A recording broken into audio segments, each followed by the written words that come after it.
খুব কাছে গিয়েও পারল না চেন্নাই সুপার কিংস এবারে প্লে অফ নিশ্চিত করতে।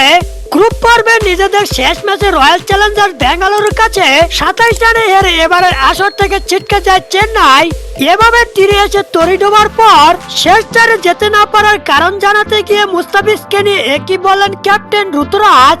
প্রথমে ব্যাটিং এ নেমে 20 ওভার শেষে 5 উইকেট হারিয়ে 218 রান সংগ্রহ করে আরসিবি।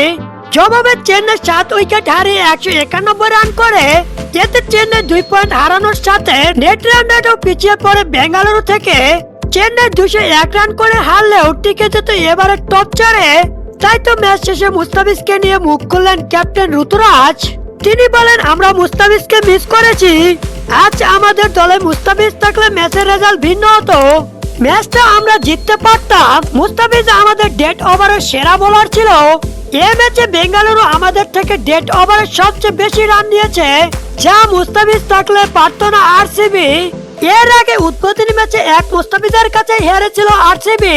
মাত্র 29 রান দিয়ে বিরাট কোহলি ফাদ্দু প্লেসেস, রজত পাতিদার ও ক্যামেরন গ্রিনের উইকেট নিয়েছিল মুস্তাফিজ। এই 20টি ম্যাচে 16 উইকেটে আজ মুস্তাফিজ থাকলে একাই 4 থেকে 5 উইকেট নিত মুস্তাফিজ। প্রথম থেকে চেন্নাই দল ইনজুরির সমস্যায় ভুগছিল। দলের সেরা খেলোয়াড়গুলো বাদে এ পর্যন্ত আসতে পারে সন্তুষ্ট চেন্নাই। এবারে আসলে পয়েন্ট টেবিলের 5 নম্বরে থেকে যাত্রা শেষ করে চেন্নাই। মুস্তাফিজ চেন্নাই দল ও তাদের ভক্তদের মন জয় করে নিয়েছে। তাই তো আগামীতে মুস্তাফিজকে চেন্নাই দল তাদের স্কোয়াডে আবারও ফিরাবে।